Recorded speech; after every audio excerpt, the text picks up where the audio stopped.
ಮಹಾಗಣಾಧಿಪತಿಯ ನಮಃ. ಗುರುರ್ಬ್ರಹ್ಮ ಗುರುರ್ವಿಷ್ಣು ಗುರುದೇವೋ ಮಹೇಶ್ವರಃ. ಗುರು ಸಾಕ್ಷಾತ್ ಪರಬ್ರಹ್ಮ ತಸ್ಮೈ ಶ್ರೀ ಗುರವೇ ನಮಃ. ಕಾರ್ತೀಕ ಪುರಾಣ ಅಧ್ಯಾಯ 4. ಕಾರ್ತೀಕ ದೀಪಾರಾಧನೆ, ದೀಪದಾನ. ವಸಿಷ್ಠ ಮುನಿಯು ಪಿಶಾಚತ್ರಯದ ಮುಕ್ತಿ ಕುರಿತು ಹೇಳಿದುದನ್ನು ಕೇಳಿದ ಜನಕ ಮಹಾರಾಜನು ಸಂತೋಷಪಟ್ಟು, ಮಹೇಂದ್ರ, ನಿಜಕ್ಕೂ ಕಾರ್ತೀಕ ಮಾಸದ ಸ್ನಾನದ ಪ್ರಭಾವ ವಿಶಿಷ್ಟವಾದುದಾಗಿದೆ. ತಾವು ಸ್ನಾನಾನಂತರ ದಾನ ಕುರಿತು ಪ್ರಸ್ತಾಪಿಸಿದಿರಿ. ಕಾರ್ತೀಕ ಮಾಸದಲ್ಲಿ ಯಾವುದರ ದಾನವು ಶ್ರೇಷ್ಠ ಹಾಗೂ ದಾನ ಮಾಡುವ ವಿಧಾನವನ್ನು ತಿಳಿಸುವ ಕೃಪೆಯನ್ನೂ ಮಾಡಬೇಕಾಗಿ ಕೋರುತ್ತೇನೆ ಎಂದು ಪ್ರಾರ್ಥಿಸಿ. ವಸಿಷ್ಠನು ಉತ್ಸಾಹದಿಂದ, ರಾಜರ್ಷಿ, ನಿನ್ನ ಆಸಕ್ತಿಯಿಂದ ನಾನು ಉತ್ತೇಜಿತನಾಗಿದ್ದೇನೆ.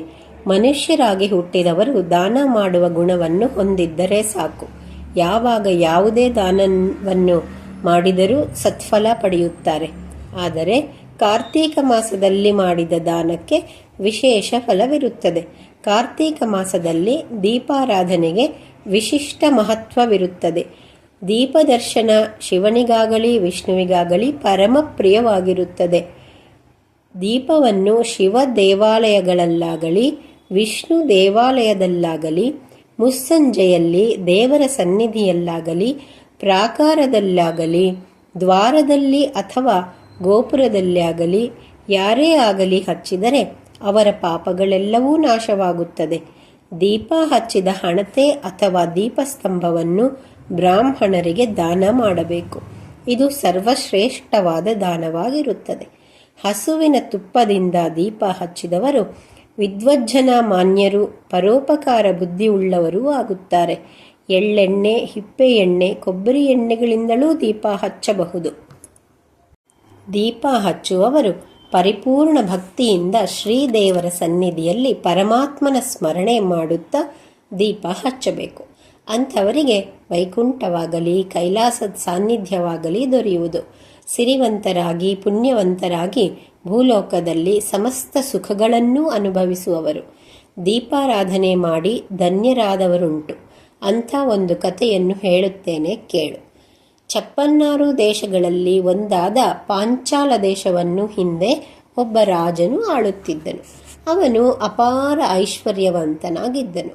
ಆದರೇನು, ಮನುಷ್ಯನಿಗೆ ಯಾವುದಾದರೂ ಒಂದು ಕೊರತೆ ಇರುತ್ತದೆ ಎಂದು ಹೇಳುತ್ತಾರಲ್ಲವೇ? ಹಾಗೆ ಈ ರಾಜನಿಗೂ ಒಂದು ಕೊರತೆ ಇದ್ದಿತ್ತು. ಅದೇನೆಂದರೆ ಮಕ್ಕಳಿಲ್ಲದ ಚಿಂತೆ. ತನಗೆ ಮಕ್ಕಳಾಗಬೇಕೆಂದು ರಾಜನು ಎಷ್ಟೆಷ್ಟೋ ದೇವರುಗಳನ್ನು ಪ್ರಾರ್ಥಿಸಿದನು. ಕಡೆಗೆ ತಪಸ್ಸು ಕೈಕೊಳ್ಳಲು ನಿಶ್ಚಯಿಸಿ ಗೋದಾವರಿ ನದಿ ತೀರಕ್ಕೆ ಹೋಗಿ ತಪಸ್ಸಿಗೆ ಕುಳಿತಿದನು. ಒಂದು ದಿನ ರಾಜನಿದ್ದಲ್ಲಿಗೆ ಪಿಪ್ಪಲಾದನೆಂಬ ಮುನಿಯು ಪ್ರಾಪ್ತನಾದನು. ಅವನು ರಾಜನ ತಪಸ್ಸಿಗೆ ಕುಳಿತಿದ್ದನ್ನು ನೋಡಿ, ಯಾವ ಕಾರಣಕ್ಕಾಗಿ ತಪಸ್ಸಿಗೆ ಕುಳಿತಿರುವೆ ಎಂದು ಕೇಳಿದನು. ಅದಕ್ಕೆ ಆ ರಾಜನು, ಮುನಿವರ, ನನಗೆ ಬಹುಕಾಲದಿಂದ ಮಕ್ಕಳಾಗಲಿಲ್ಲ. ಎಷ್ಟೇ ಐಶ್ವರ್ಯವಿದ್ದರೂ ಮಕ್ಕಳಿಲ್ಲದ ಮನೆ ಎಂದರೆ ಅದು ಪ್ರಯೋಜನವಿಲ್ಲವಾದ ಆಗುತ್ತದೆ ಎಂದನು. ಆಗ ಪಿಪ್ಪಲಾದನು, ನೀನು ಈಗಲೇ ಅರಮನೆಗೆ ಹೋಗಿ ಕೈಲಾಸನಾಥನಾದ ಶಿವನಿಗೆ ಪ್ರಿಯವಾದ ಕೆಲಸವನ್ನು ಮಾಡು. ನಿನ್ನ ಇಚ್ಛೆಯಂತೆ ಒಂದು ಗಂಡು ಮಗು ಆಗುತ್ತದೆ ಎಂದು ಹೇಳಿದನು. ರಾಜನು ಅತೀವ ಸಂತೋಷದಿಂದ ಧನ್ಯನಾದೆ ಎಂದು ಮುನಿವರನಿಗೆ ನಮಸ್ಕರಿಸಿ ಅರಮನೆಗೆ ಹೋಗಿ ರಾಜಗುರುಗಳನ್ನು ಕರೆಯಿಸಿ ಅವರ ಸಲಹೆ ಕೇಳಿದನು. ರಾಜಗುರುಗಳು, ಮಹಾರಾಜ, ಮಹಾಶಿವನಿಗೆ ಕಾರ್ತೀಕ ಮಾಸದಲ್ಲಿ ಸಲ್ಲಿಸುವ ಪೂಜೆ, ದೀಪಾರಾಧನೆ ಇವು ಶ್ರೇಷ್ಠವಾಗಿರುತ್ತದೆ. ಶಿವನಿಗೂ ಇದು ಪ್ರಿಯವಾಗಿ ಅವನು ಒಲಿಯುವುದರಲ್ಲಿ ಸಂದೇಹವಿಲ್ಲ. ನೀನು ಕಾರ್ತೀಕ ವ್ರತ ಕೈಗೊಂಡರೆ ನಿನಗೆ ಗಂಡು ಮಗುವಾಗುವುದು ಎಂದು ಹೇಳಿದರು. ರಾಜನು ತನ್ನ ಗುರುಗಳಿಂದ ದೀಪಾರಾಧನೆ ಕ್ರಮ ತಿಳಿದು ಕಾರ್ತೀಕದಲ್ಲಿ ಶಿವಾಲಯಕ್ಕೆ ಹೋಗಿ ದೀಪಾರಾಧನೆ ಮಾಡಿ ಶಿವಪೂಜೆ ಮಾಡಿದನು. ದೀಪದಾನ ಸಹ ಮಾಡಿದನು. ಅದರ ಫಲವಾಗಿ ಕೆಳ ತಿಂಗಳುಗಳಲ್ಲಿ ಆತನ ರಾಣಿಯೂ ಗರ್ಭವತಿಯಾದಳು. ರಾಜನಿಗೆ ಪರಮ ಸಂತೋಷವಾಯಿತು. ಆತನು ರಾಣಿಗೆ ಎಲ್ಲ ಅನುಕೂಲಗಳನ್ನು ಮಾಡಿಕೊಟ್ಟನು. 9 ತಿಂಗಳು ಕಳೆದು 10ನೆಯ ತಿಂಗಳು ಬರಲು ಶುಭ ದಿನದಲ್ಲಿ ಆಕೆ ಒಂದು ಗಂಡು ಮಗುವನ್ನು ಹೆತ್ತಳು. ರಾಜನಿಗೆ ಕಾರ್ತೀಕ ದೀಪದಾನದ ಫಲವೆಂದು ಅರಿಯಲು ಬಹಳ ವೇಳೆ ಹಿಡಿದಿಲ್ಲ. ಅವನು ಇಡೀ ರಾಜ್ಯದಲ್ಲಿ ಕಾರ್ತೀಕ ಮಾಸವನ್ನು ಕೊಂಡಾಡುವಂತೆ ಪ್ರಜೆಗಳಿಗೆ ಆಜ್ಞೆ ಮಾಡಿದನು. ರಾಜನಿಗೆ ಪುತ್ರ ವ್ಯಾಮೋಹ ಉಂಟಾಯಿತು. ಮಗನನ್ನು ಮುದ್ದಾಗಿ ಬೆಳೆಸಿದನು. ಅವನು ಬೆಳೆದು ಯುವಕನಾದನು. ಯೌವನ ಕಾಲದಲ್ಲಿ ಅವನು ಸುಂದರನಾಗಿ ಎಲ್ಲರೂ ಆಕರ್ಷಣೆಗೂ ಪಾತ್ರನಾಗಿದ್ದನು. ಆದರೆ ರಾಜಕುಮಾರನು ಯೌವನ ಮದದಿಂದ ಉಬ್ಬಿ ಹಲವು ವೇಶ್ಯೆಯರ ಸಂಘವನ್ನು ಮಾಡತೊಡಗಿದನು. ಯಾವಾಗಲೂ ಕುಲಟೆ ಸ್ತ್ರೀಯರ ಸಹವಾಸದಲ್ಲಿ ಇದ್ದು ಅರಮನೆ ಸೇರುವುದೇ ಅಪರೂಪವಾಗಿತ್ತು. ಇದರಿಂದ ಅವನು ತಂದೆ ತಾಯಿಗಳು ಗುರುಗಳ ಅನಾದರಕ್ಕೆ ಪಾತ್ರನಾದನು. ಸ್ತ್ರೀಲೋಲನಾಗಿದ್ದ ರಾಜಕುಮಾರನಿಗೆ ರಾಜ್ಯಕೋಶ ಯಾವುದೂ ಬೇಡವಾಯಿತು. ತನ್ನ ಸುಖಲೋಲುಪತೆಗೆ ಅಡ್ಡಿಯಾಗಿ ಬಂದವರನ್ನು ಬಯ್ಯತೊಡಗಿದನು. ತನಗೆದುರಾದನ್ನು ವಧಿಸಲು ಹಿಂಜರಿಯುತ್ತಿರಲಿಲ್ಲ. ಅವನ ಬಳಿ ಸದಾ ಒಂದು ಖಡ್ಗವಿರುತ್ತಿತ್ತು. ಒಂದು ದಿನ ರಾಜಕುಮಾರನು ವಿಹಾರ ಬರುತ್ತಿರಲು ಮಾರ್ಗದಲ್ಲಿ ಒಬ್ಬಳು ಸುಂದರಿ ಅವನ ಕಣ್ಣಿಗೆ ಬಿದ್ದಳು. ಅವಳು ಅಪರೂಪ ಲಾವಣ್ಯವತಿಯಾಗಿದ್ದಳು.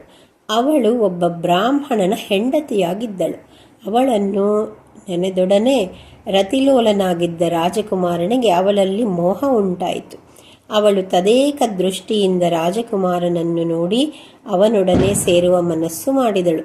ಅದು ಕೈಗೂಡಬೇಕೆಂಬಂತೆ ರಾಜಕುಮಾರನು ಅವಳನ್ನು ಮಾತನಾಡಿಸಿ ತನ್ನೊಡನೆ ಇರಲು ಕೇಳಿದನು. ಆಕೆ ಇಲ್ಲವೆನ್ನಲಿಲ್ಲ. ಆ ದಿನವೇ ಅರ್ಧರಾತ್ರಿಯಲ್ಲಿ ತನ್ನ ಬ್ರಾಹ್ಮಣ ಪತಿ ಗಾಢ ನಿದ್ದೆಯಲ್ಲಿರುವಾಗ ರಾಜಕುಮಾರನ ಬಿಡಾರಕ್ಕೆ ಹೋಗಿ ಅವನೊಡನೆ ಸುಖಪಟ್ಟು ಬಂದಳು. ಪ್ರತಿದಿನವೂ ಬ್ರಾಹ್ಮಣನ ಹೆಂಡತಿ ರಾಜಕುಮಾರನ ದೇಹ ಸೌಖ್ಯವನ್ನು ಬಯಸಿ ಅರ್ಧರಾತ್ರಿಯಲ್ಲಿ ಹೋಗಿ ಬರತೊಡಗಿದಳು. ಆದರೆ ಎಷ್ಟು ದಿನ ಹೀಗೆ ಇರಲಾದೀತೋ? ಒಂದು ದಿನ ಬ್ರಾಹ್ಮಣನಿಗೆ ತನ್ನ ಹೆಂಡತಿ ಮಾಡುತ್ತಿದ್ದ ಅಕಾರ್ಯ ತಿಳಿದು ಹೋಯಿತು. ಅವನಿಗೆ ವಿಪರೀತ ಸಿಟ್ಟು ಬಂದು ತನ್ನ ಹೆಂಡತಿಯನ್ನು ಹಾಗೂ ರಾಜಕುಮಾರನನ್ನು ಒಟ್ಟಿಗೆ ಕೊಂದು ಹಾಕಲು ನಿಶ್ಚಯಿಸಿ ಅವಕಾಶಕ್ಕಾಗಿ ಕಾಯುತ್ತಿದ್ದನು. ಒಂದು ದಿನ, ಅಂದು ಕಾರ್ತೀಕ ಶುಕ್ಲ ಪೌರ್ಣಿಮೆ. ರಾಜಕುಮಾರನು ಬ್ರಾಹ್ಮಣನ ಹೆಂಡತಿಯು ಒಂದು ಶಿವಾಲಯದಲ್ಲಿ ಸೇರಬೇಕೆಂದು ಆಲೋಚನೆ ಮಾಡಿದ್ದರು. ಇದು ಬ್ರಾಹ್ಮಣನಿಗೆ ತಿಳಿಯಿತು. ಅವನು ಒಬ್ಬರನ್ನು ಆ ದೇವಾಲಯದಲ್ಲಿ ತೆರೆದು ಹಾಕಲು ನಿರ್ಧರಿಸಿ ಗರ್ಭಗುಡಿಯಲ್ಲಿ ಶಿವಲಿಂಗದ ಹಿಂದೆ ಅವಿತುಕೊಂಡಿದ್ದನು. ಕತ್ತಲೆಯಾಗುತ್ತಾ ಬಂದಿತ್ತು. ರಾಜಕುಮಾರನು ಬ್ರಾಹ್ಮಣನ ಹೆಂಡತಿಯ ಸಮೇತ ದೇವಾಲಯವನ್ನು ಪ್ರವೇಶಿಸಿದನು. ಕತ್ತಲೆ ಇದ್ದುದರಿಂದ ಒಂದು ದೀಪ ಬೆಳಗಲು ರಾಜಕುಮಾರನು ಆಶಿಸಿದನು. ಆಗ ಅವನ ಪ್ರೇಯಸಿ ಸೀರೆಯ ಸೆರಗನ್ನು ತುಸು ಹರಿದು ಬತ್ತಿಯಂತೆ ಮಾಡಿಕೊಂಡು ಅಲ್ಲೇ ಇದ್ದ ಒಂದು ಹರಳೆಣ್ಣೆ ಹಣತೆಯಲ್ಲಿ ಅದನ್ನು ಅದ್ದಿ ದೀಪ ಬೆಳಗಿದಳು. ಇಬ್ಬರೂ ಆ ದೀಪದ ಬೆಳಕಿನಲ್ಲಿ ಸಂತೋಷದಿಂದ ಮೈಮರೆತು ಶರೀರ ಸುಖವನ್ನು ಅನುಭವಿಸತೊಡಗಿದರು. ಅವರು ಆನಂದ ಸಾಗರದಲ್ಲಿ ಮುಳುಗಿದ್ದ ಸಮಯವನ್ನೇ ಕಾದಿದ್ದ ವಿಪ್ರವರಿಯನು ಬೇಗನೆ ಬಂದು ಮೊದಲು ತನ್ನ ಪತ್ನಿಯನ್ನು ಕೊಂದು ಬಳಿಕ ರಾಜಕುಮಾರನನ್ನು ಹರಿತವಾದ ಖಡ್ಗದಿಂದ ಹೊಡೆದನು. ಕ್ಷಣ ಮಾತ್ರದಲ್ಲಿ ಬ್ರಾಹ್ಮಣನ ಹೆಂಡತಿ ಸತ್ತು ಬಿದ್ದಿದ್ದಳು. ಆಗ ರಾಜಕುಮಾರನು ವಿಪ್ರನ ಕೈಯಿಂದ ಖಡ್ಗವನ್ನು ಕಸಿದುಕೊಂಡು ಅವನನ್ನು ಕೊಂದು ಹಾಕಿದನು. ಬ್ರಾಹ್ಮಣನು ಬೀಸಿದ್ದ ಖಡ್ಗದೇಟಿಗೆ ರಾಜಕುಮಾರನೂ ಸತ್ತು ಬಿದ್ದನು. ಒಟ್ಟಿಗೆ ಮೂವರು ತೀರಿಕೊಂಡಿದ್ದರು.